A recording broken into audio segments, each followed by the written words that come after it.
Hey, good morning, everybody. We're going to start the Finance Committee meeting. It is now 8:05. We'll get right into the agenda. The first agenda item that we're going to discuss, and it's just a very quick discussion.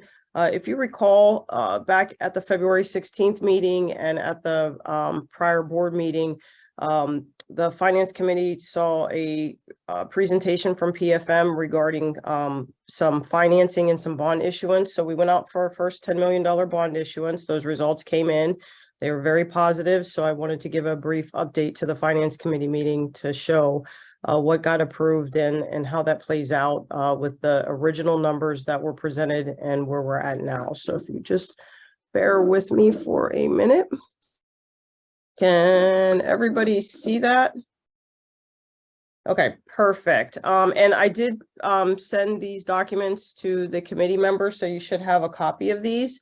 So on March 30th, we went out for a competitive bid as we normally do. Jamie Doyle led that bid, and it was for a first $10 million borrowing. If you recall, just as a really quick recap, with the summer projects that we have coming up, the high school partial roof replacement, some improvements to our middle school site fields.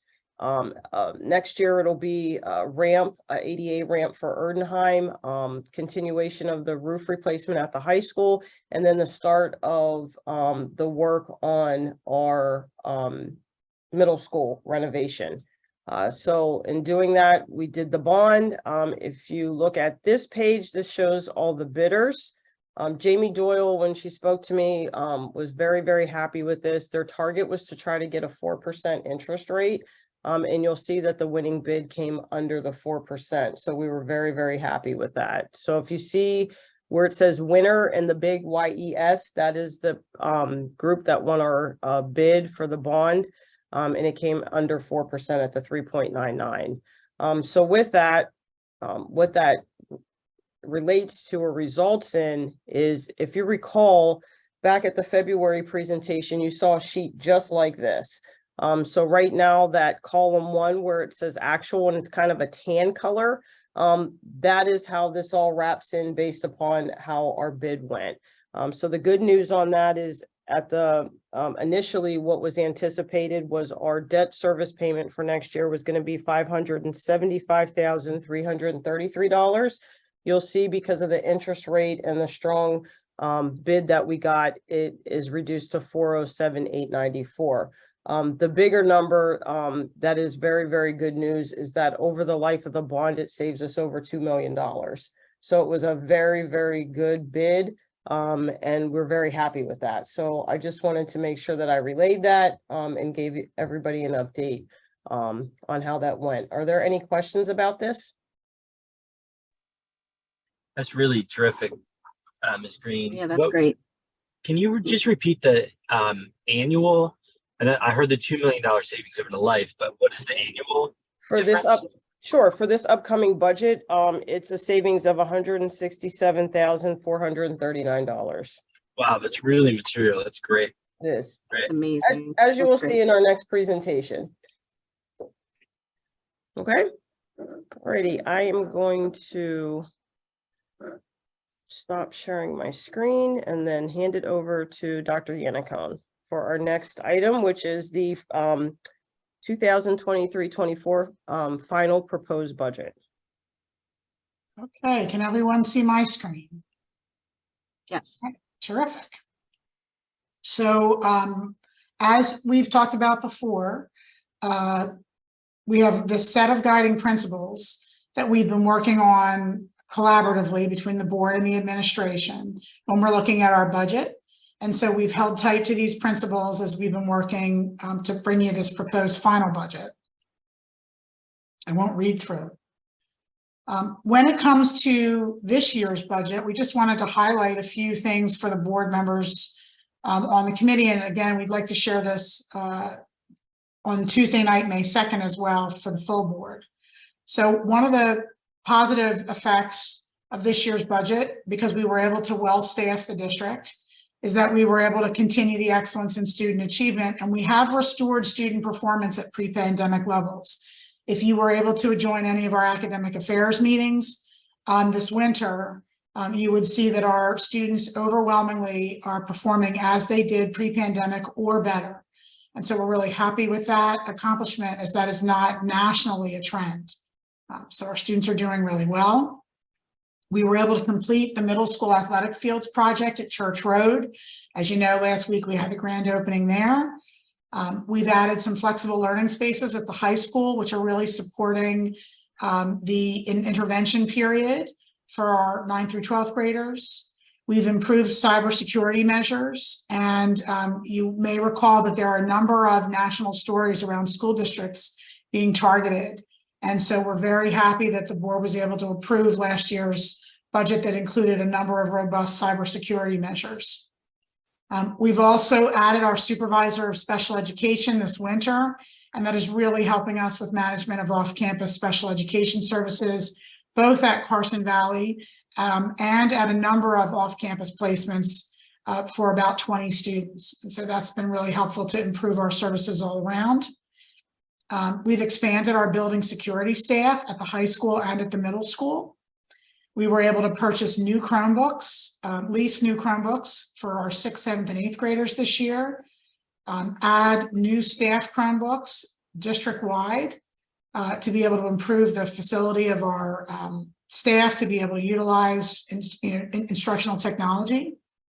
We added an esports lab at the high school this winter. Our middle school and bus garage both received partial roof replacements, and we've done a number of things to enhance campus branding. And so that all came out of this year's budget. And I think the board can be really proud of these accomplishments this year as a result of the budget. And I'll turn things over to Ms. Green.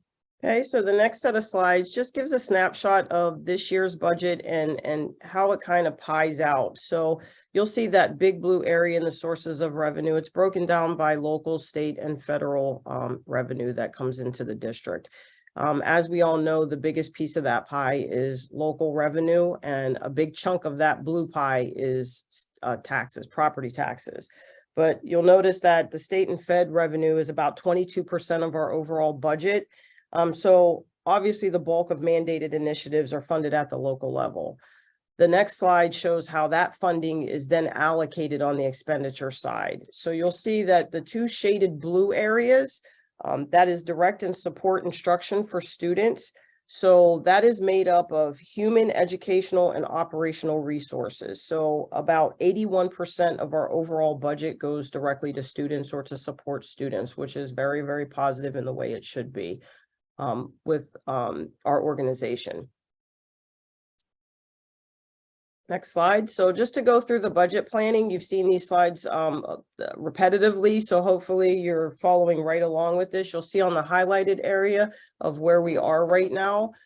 So we are discussing the proposed final budget. You'll be happy to see, and we will get into the weeds of this a little bit more in the presentation. If you look at the proposed budget that was presented on March 9th, that was our first look. We came in at 3.5% tax increase, utilizing about $1.4 million in fund balance. We put our calculators and pencils to work a little bit, and happy to present a proposed final budget of a 3% proposed tax increase with use of about $1.1 million in fund balance. And again, we'll talk about how we arrived at those numbers and what things happened to get us to that place. So what we're looking for is having the discussion for this proposed final budget, presenting this at the May 2nd interim board meeting and getting approval for that. And then the final budget will be approved at the June 6th interim board meeting. So I won't go through this because we've talked about this throughout the process, is the budget process and how the budget is built. But again, we are doing this for the full board in May. So for those board members that have not seen this, I think this is a good slide for them to see. But I think the finance committee is well versed on how we, what the process is and how we build budget. Just a quick look, we wanted to look at the state of the economy and how our community members are impacted and how it impacts or affects our expenditures. So as of March 31st, 2023, the US inflation rate is at 5%, was at 5%. This is a decrease from last year at this time from when we presented. I believe we were at about 8.1% or 8.3% last year at this time. So we can see that that number is slowly coming down. That is with the feds raising the interest rate. Overall, they are looking to bring this number down to 2%. While the overall inflation rate is coming down, we are still experiencing the pinch in our pockets when we're buying goods and services. This is mostly due to supply chain issues because that remains. And then the one driver in the inflation rate area that hasn't been impacted or hasn't come down is rent and food. That still remains about 8.1, 8.3% when you're doing the calculation on the overall inflation rate. So those two areas are still driving that inflation rate to not come down as much as the feds would like them to with raising interest rates. The other impact of the state of the economy is that there's a competitive job market out there. There's competitive job market conditions, not even just within education to education organizations, but competing outside for-profit organizations.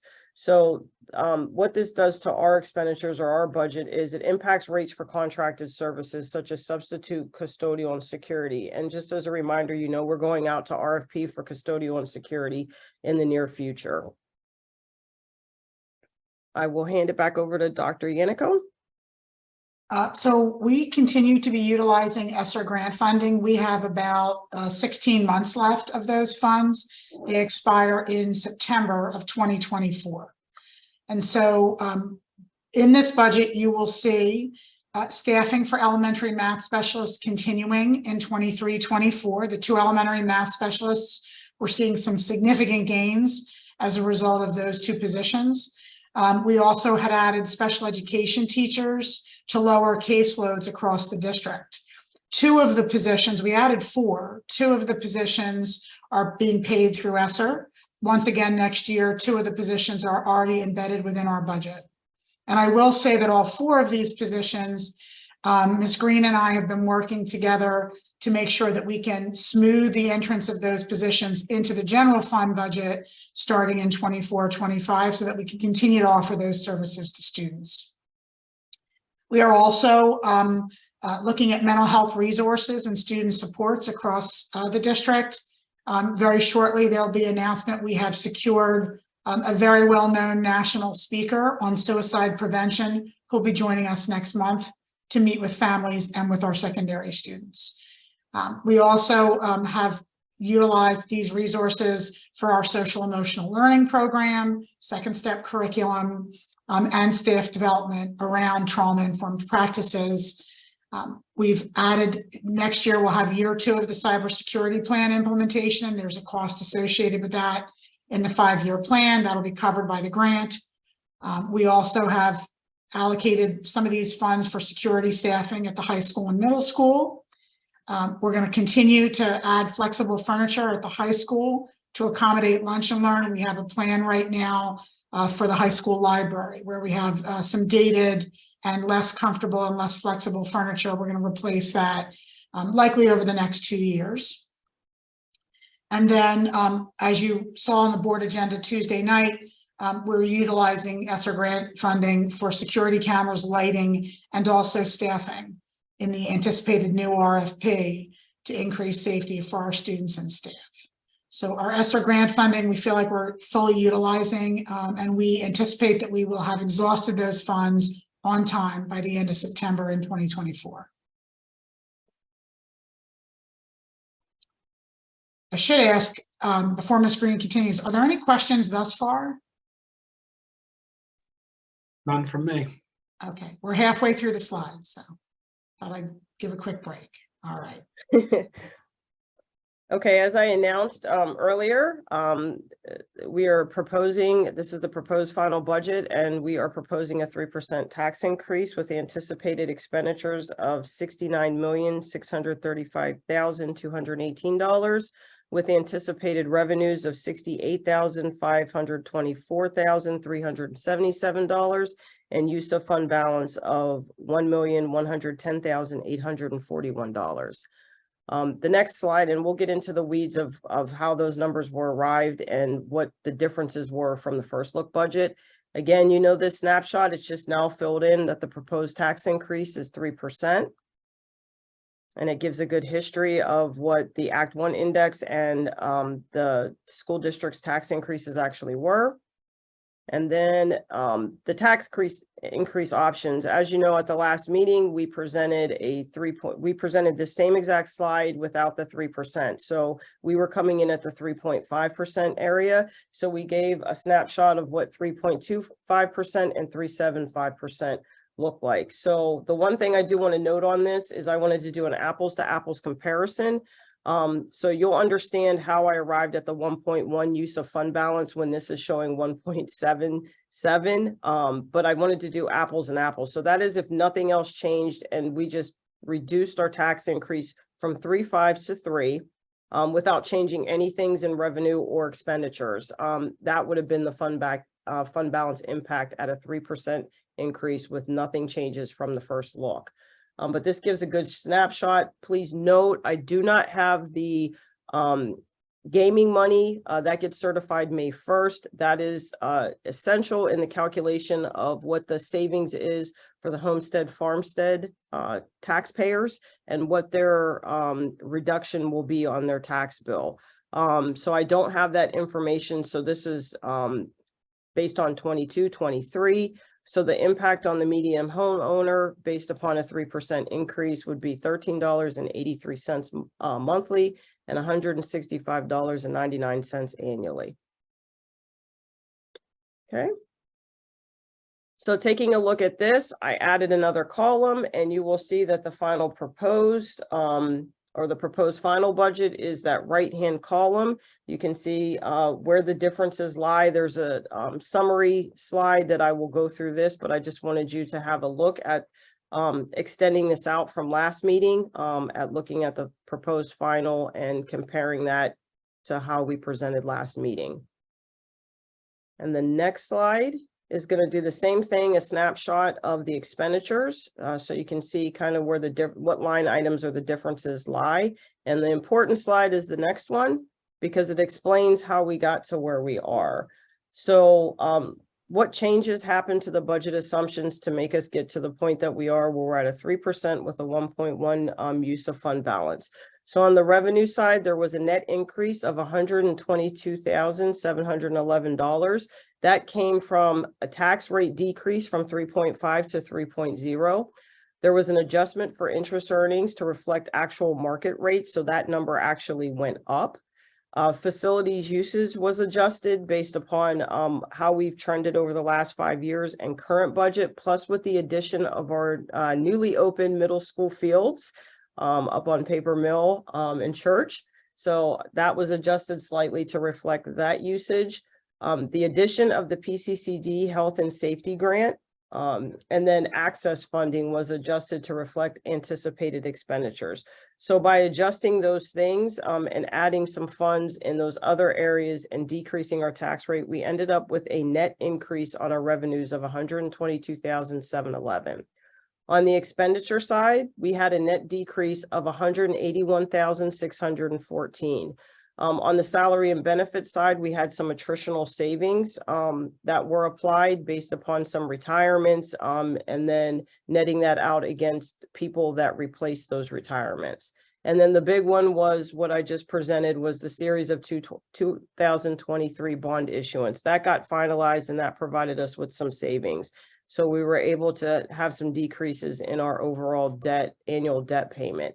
So those net changes of $304,325 allowed me to reduce the impact that we need on fund balance down to 1.1 million instead of the 1.4. Are there any questions on this slide? Okay, next slide. And I'm going to hand this over to Dr. Sorry, Ms. Green. I'm sorry, I couldn't find the mute button fast enough. Okay. So all of that checks, and thank you for going through each line item where there were variances. But I guess I know we have to set a budget with the best assumptions that we have.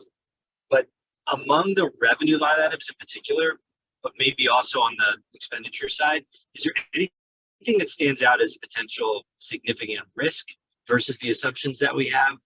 You know, if if the economy rolls into a recession, if inflation doesn't come down, like just so we have some awareness of where you see that there may be some fluctuation versus what we see.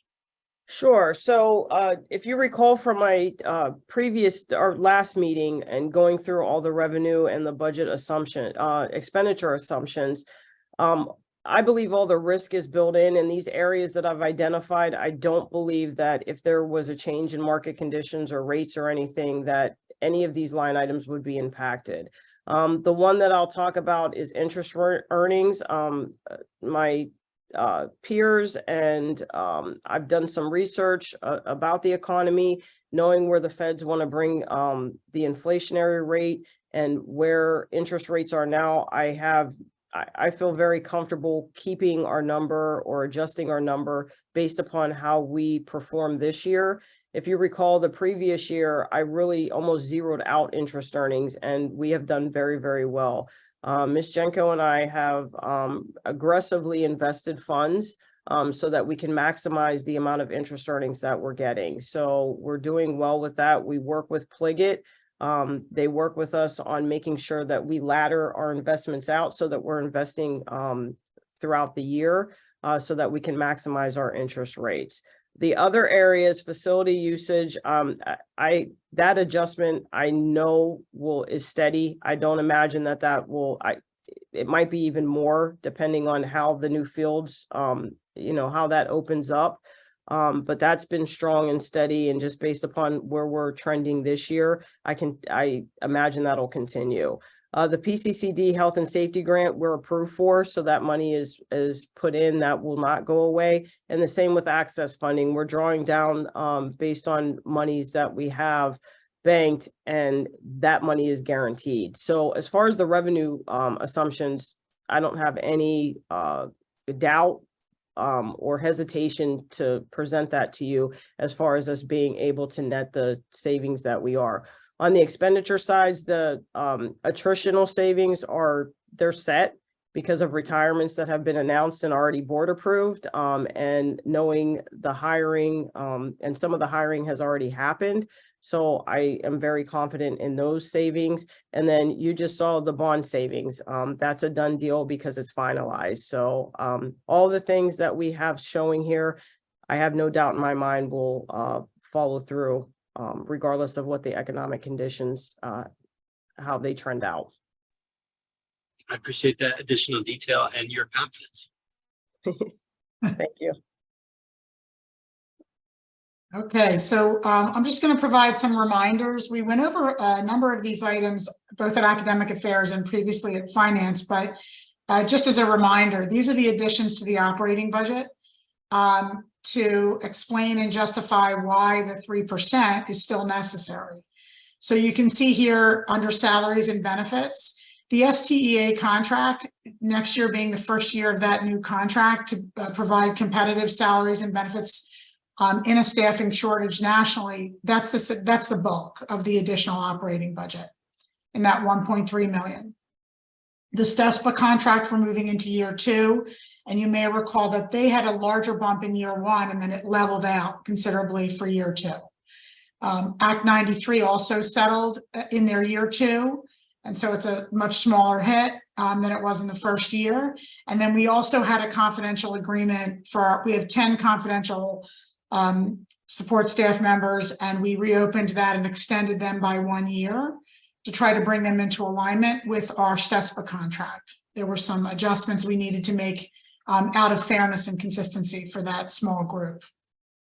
So that's the bulk of the additions to the operating budget. But in addition to that, we did add the supervisor of special education. Part of that was felt this year because it was a mid-year addition, and part of it will be felt next year when we fully realize the full year of that additional position. As you know, we had approved previously a 4th psychologist at Enfield, and so we have the ability now to have psychologists in each of our 4 buildings, and that's really going to assist us. And then we added the strings program. So our elementary music teacher, and we're starting those interviews this week or next week. So those 3 positions are added to the budget. Our Chromebook replacement for grades 3 through 5, we've actually worked out that as an every year, one of the 4 schools is receiving technology improvements. And that way the devices don't get older than 4 years.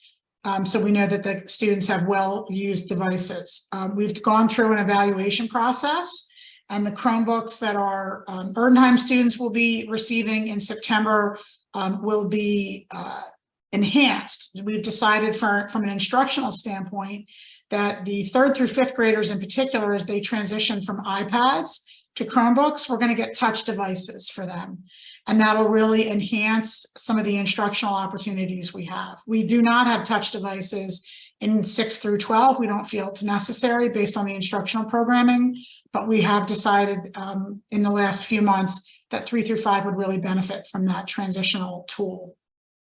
We also have selected PowerSchool to replace eSchool as our student information system. It's going to be a much more robust program, and it's going to hit some of the equity action plan goals we have around communication and accessibility for families. So we're excited about that, and we'll be transitioning over the course of the year next year. So it won't be a September start. We're going to take the time to really make sure the systems are in place correctly, because that's a large change for our district. And so we'll start with scheduling next winter, and we'll be able to use the new PowerSchool system at that time, but all of the training will occur in the fall, and then we'll have a gradual transition over to PowerSchool in 2024 with a full adoption in September of 24.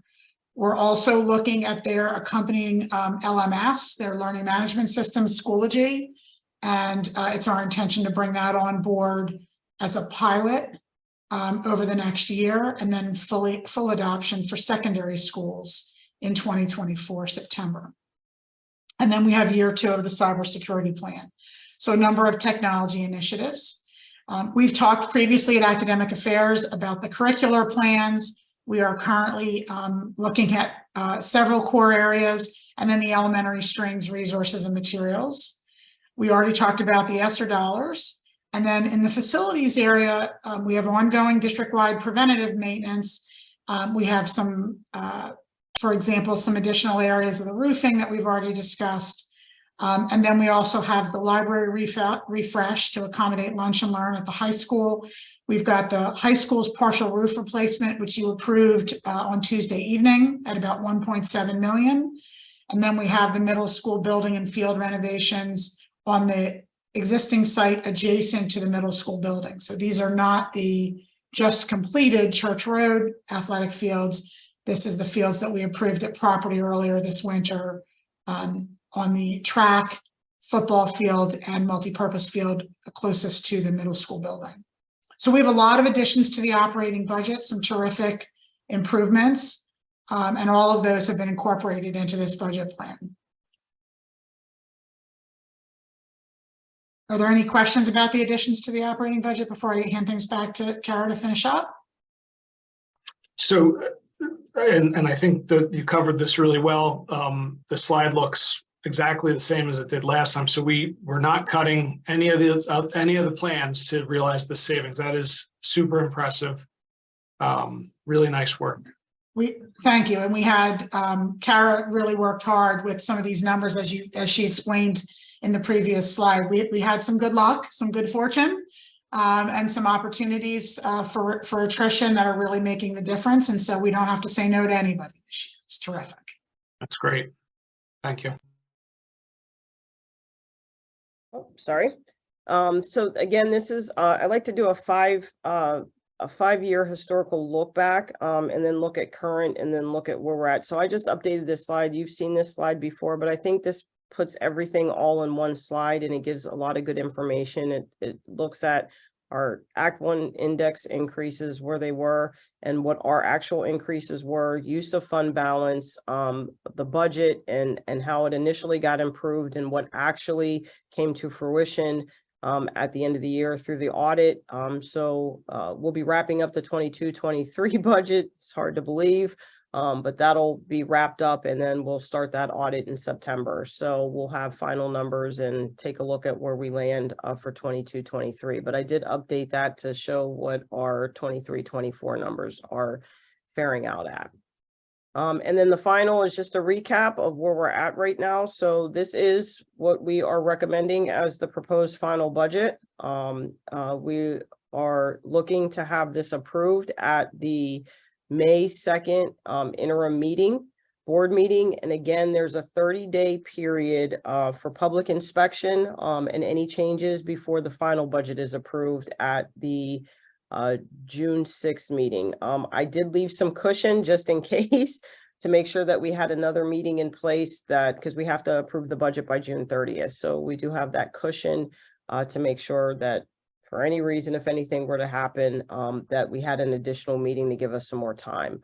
Unless there's comments or questions or any board input, I do not anticipate any changes from the proposed final budget to the final budget unless there's further discussion.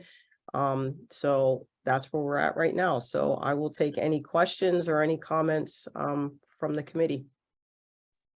I just want to, I think it's absolutely amazing, like looking back over the last number of years that you have on that previous slide and looking at like we've been consistently under the Act 1 index, but we are a full percentage point and then some below the Act 1 index. That's, I mean, I don't know how that compares to other districts in the Commonwealth. And frankly, I don't really think it matters. I just think that this is really well done that you've been able to get it that far below the index.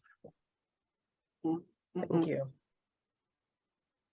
We appreciate that, Mr. DeFranco. I think that I'm very happy about the fact that we're able to present a budget that does stay well under the index. I know the board really wanted us to be as aggressive as we could be in maintaining a budget under the index, but also was able to include an agreement for our STA group this year that is very competitive and starts to help us to bring them into a more competitive place, so that over the next few years, as we go to hire staff, we know that not only are people joining us because they're happy with the community, but they're also happy with their salary and benefits package. And in a staffing shortage nationally, it's a critical piece. So the leadership of the board in that area has made a huge difference for us and for the staff. Are there any questions at all about this? Anywhere where you wanted to see anything differently or any information you feel like we should present? Our plan is to use these very same slides at the board meeting on the 2nd, so that the full board is able to get their questions answered and have a full awareness of how we arrived at things. Is there anything that you would want us to tweak or adjust between now and then? I don't have any material suggestions on improvements. And I concur with what Mr. DeFranco said about how impressive it is to come so far below index, but also invest in things that are having the biggest impact on culture, inclusion, on our goals, on academic performance. So I'm impressed with the budget. Thank you. Ms. Hughes, I saw you were able to join us. Thank you very much. Absolutely.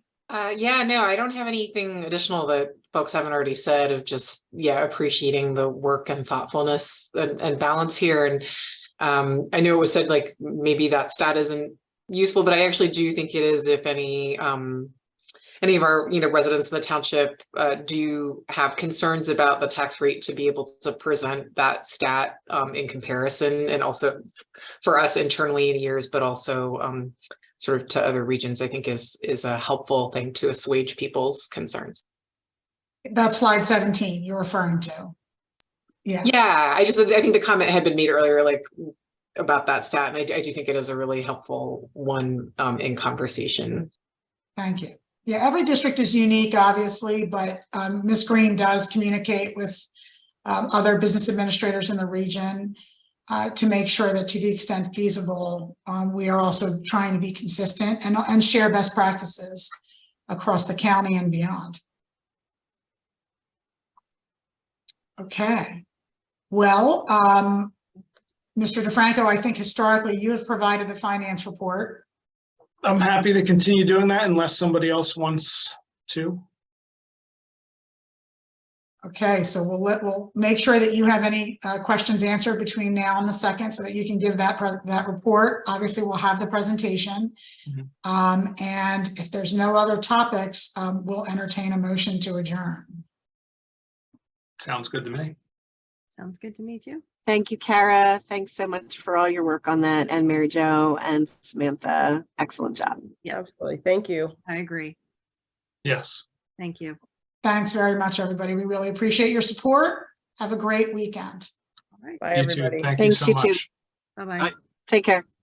Bye. Bye.